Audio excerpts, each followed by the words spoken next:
Chegamos na metade da temporada final de O Expresso da Manhã com o 5º episódio chamado Engenheiro. Finalmente o Will Ford está de volta. Mas por incrível que pareça, a volta do Will Ford não foi o fato mais impactante desse episódio. Quer saber tudo? Quer entender o que rolou no 5º episódio? Então vem comigo que é agora.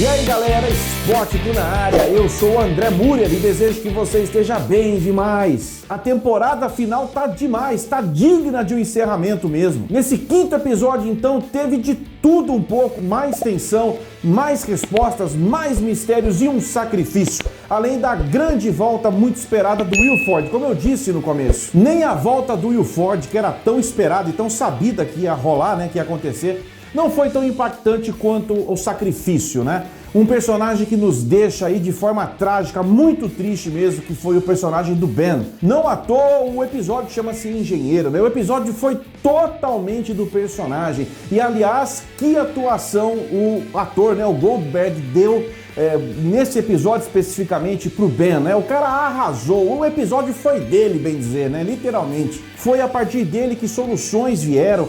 Trancados numa sala, foi ele pensando como engenheiro e agindo como engenheiro que conseguiu libertar a galera de dentro da base. Foi ele que conseguiu pensar num jeito de armar uma arapuca para soltar o Big Alice do Snowpiercer quando fosse a hora. E foi dele também a hombridade, a honra de ser bem o herói. Quando o engenheiro não tinha mais espaço, quando o engenheiro chegou no seu limite, não havia mais o que fazer, como foi marcante, emocionante de ver ele arrebentando todos os equipamentos tecnológicos, computador, quebrando tudo e partindo realmente para o sacrifício, indo para fora do trem e desacoplando os dois trens de forma manual mesmo, a baixíssimas temperaturas e não teve outra saída a não ser a doída. Como foi doloroso ver o Ben conseguindo separar os trens, mas se congelando e ficando por ali e morrendo congelado diante dos olhos da Teal, que estava no outro trem, né? Sim, foi um episódio muito triste, muito tenso, mas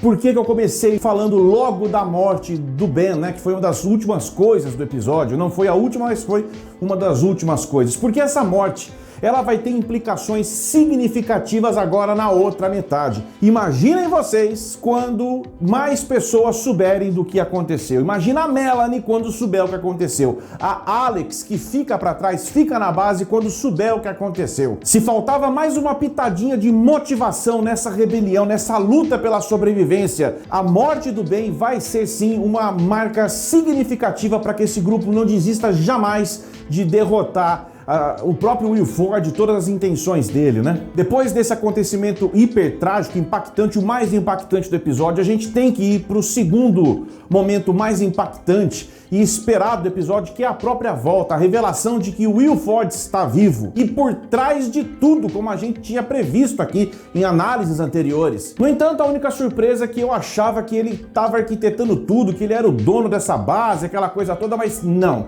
Ele foi resgatado pelo Almirante Milius e a partir dos conhecimentos de engenhosidade, de engenharia, né? O Will Ford é um cara muito... Ele é um vilão, é um cara muito rico, mas é um cara extremamente inteligente também, né? Ele conhece como ninguém, cada pedacinho dos dois trens, né? E ele foi muito útil para as pretensões dessas forças internacionais de paz, lideradas por esse Almirante Milius, né? Que até então o cara tá lá dizendo que tem uma função nobre, e realmente, se tudo que ele está falando for verdade, é uma missão muito nobre, é salvar o mundo, mas precisa, para salvar o mundo, ser desse jeito autoritário, desse jeito truculento com todos, sem piedade com ninguém? Não seria mais fácil reunir todo mundo numa mesa e explicar, olha, eu tenho um plano para salvar o mundo, vocês estão comigo? Pô, não, mas tem que sair matando todo mundo. A própria chegada, como a forma como ele toma o Snowpiercer, a forma como ele vai coagindo, prendendo, agredindo, atirando nas pessoas, escravizando, ameaçando, torturando, é uma coisa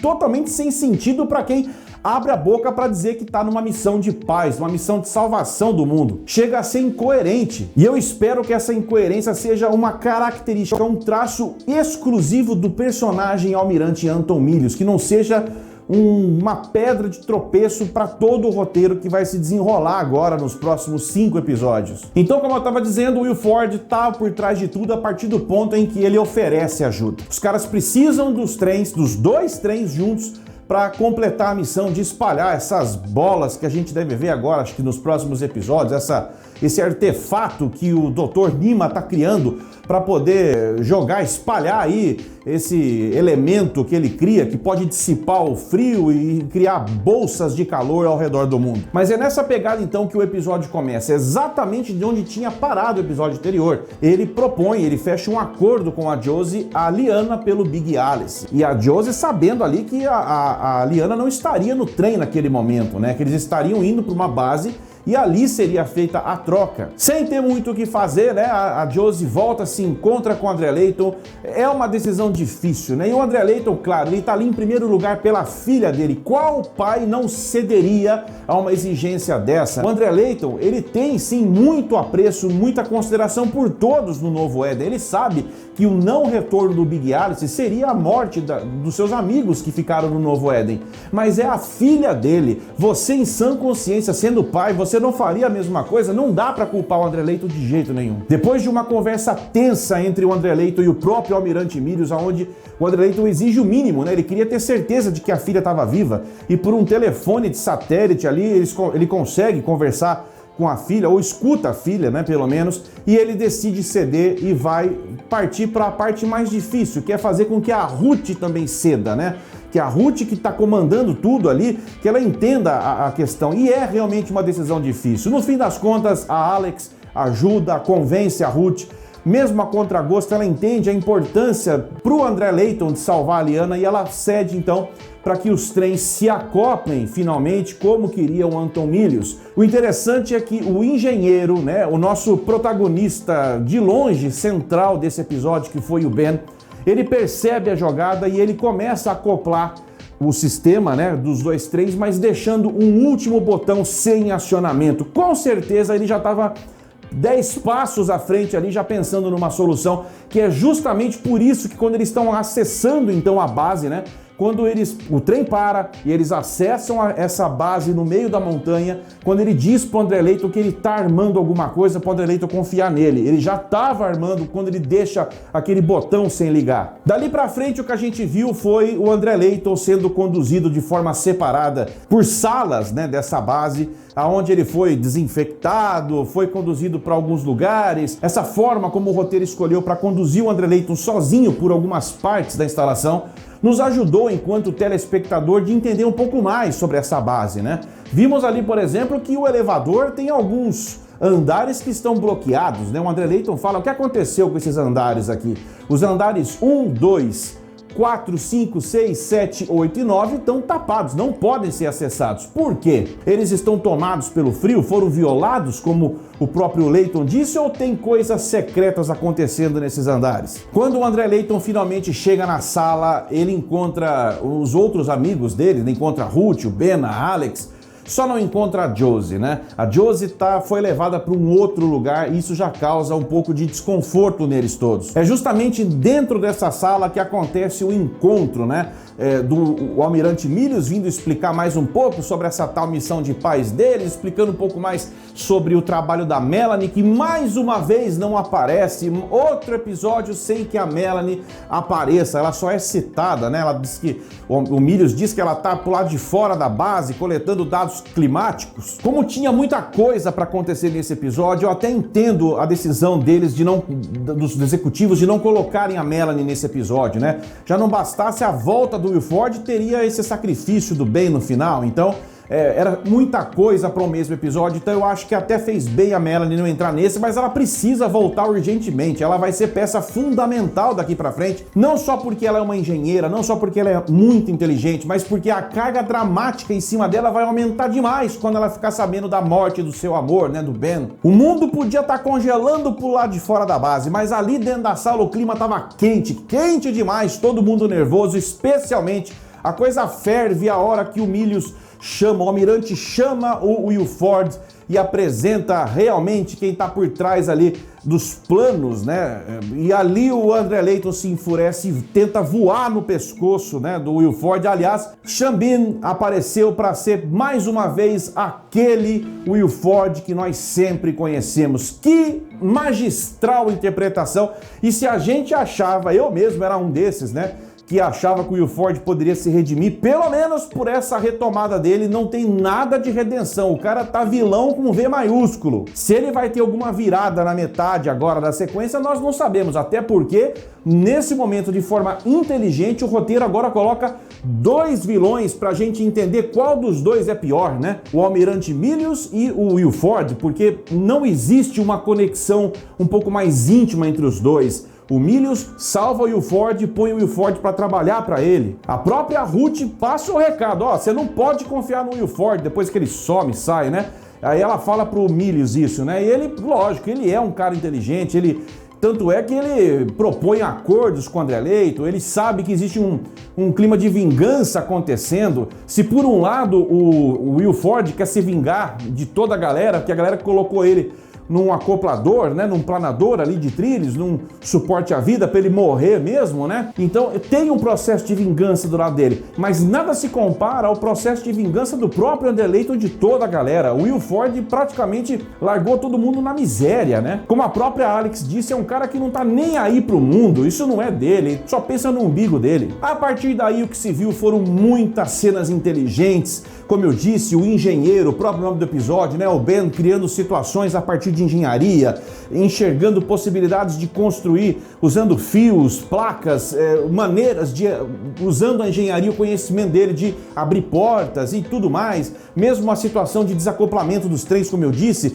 Então foi muito bacana de ver como ele foi engenhando as soluções. E lógico, muitos confrontos ali com os soldados, né? O próprio Ben acaba encontrando a Alex dentro da sala que seria da Melanie, né? Junto com o Will Ford. O Will Ford toma ali um direto, né? No meio da fuça, o Ben dá, que delícia que foi ver esse direto do Ben no meio do nariz, né, do Will Ford, mas o problema é que o Will Ford levanta e consegue acionar o alarme, e dali pra frente é um pega pra capar, tentando todo mundo fugir. Eu sabia que o nome engenheiro era totalmente uma referência importante, que algo importante aconteceria com o Ben, mas não dava pra cravar que seria a morte dele. Nesse momento do episódio, pra mim, qualquer um podia morrer. Eu achei que podia ser a Josie, podia ser o próprio Ben, poderia ser a Ruth, mas depois de tudo aí, os caras conseguem escapar, vai todo mundo, quase todo mundo, voltam para os seus trens, acontece tudo aquilo que eu falei no começo, né? O desacoplamento, o Ben consegue achar um jeito, mesmo dando erro, dando pau lá no desacoplamento, ele entende que a única solução seria manual. E é por isso que eu digo, o engenheiro foi até onde o engenheiro conseguiu ir. A hora que a engenharia não foi mais possível de prover uma solução, o herói Ben assumiu no lugar do engenheiro Ben e proveu a solução das soluções, que foi o desacoplamento manual fora do trem, e com isso o preço não poderia ter sido outro, foi a própria vida, né? Ele fica ali estagnado, congelado, e é fim de linha pro Ben. Dr. Nima encontra a Alex e os dois vão estreitar ali uma amizade. O Nima, eu acho que esse Nima ainda vai mudar de lado. É um bocozão, pode ser inteligente ao extremo, mas é um bocozão. Eu espero que ele seja corajoso, pelo menos nesse final, e ajude, né, o outro lado. O André Layton fica numa sala, é chamado pelo Milius, é cobrado do Milius do acordo que eles fizeram, né? Que o Big Alice consegue escapar, os caras ficam enfurecidos, mas para deixar o André Layton mais enfurecido ainda, é aberta uma janela e o Milius, muito de forma irônica, diz: olha, eu vou mostrar para você que a minha parte do trato eu vou cumprir, mesmo você não tendo cumprido a sua. E o que acontece? Do lado de lá do vidro, sem que o André Layton possa fazer nada, a Lyanna tá no colo do Will Ford, chorando, desesperada, e o desgraçado do Will Ford sorrindo ironicamente, apontando o dedo pra cara do André Layton. Mano, nossa, que vontade de voar no pescoço do Will Ford. E a coitada da Josie, já não bastasse tudo que aconteceu com ela, foi parar nas mãos da doutora Redwood mais uma vez e tá sendo vítima, cobaia de mais um experimento. Nós vimos então finalmente ser injetado no corpo da Josie esse sangue misterioso, gasoso, dos soldados do Esquadrão Animal, numa máquina de transfusão de sangue. O sangue dela está sendo retirado e está sendo injetado essa substância misteriosa que também precisa ser explicado, o que isso provoca no indivíduo. E só nos resta esperar então a chegada do 6º episódio, onde nós vamos ver os desdobramentos do desacoplamento, né, do Big Alice, fugindo do Snowpiercer, e esses 3 dentro da base, como é que eles vão se virar, o que vai acontecer com a Josie, o que vai acontecer com o André Layton, o que a Alex vai armar junto com o Nima. O Will Ford vai morrer dessa vez? Ele vai seguir vilão até o final da temporada? Quem vai ser o vilão dos vilões, o Milius ou o Will Ford? É isso, galera! Se você chegou hoje aqui no canal, seja bem-vindo, seja bem-vinda. Se é a tua primeira vez aqui, manda ver aqui no like, que ajuda demais a distribuir o nosso trabalho. Se inscreve no canal, vem fazer parte da família. Se você não está inscrito aqui ainda, ativa o sininho e junto com toda a galera que está aqui, vai pegando os vídeos e vai espalhando no WhatsApp aí para todos os seus amigos, beleza? De resto, eu desejo que você fique bem, se cuide, a gente se vê sempre no próximo vídeo. Spótico na área.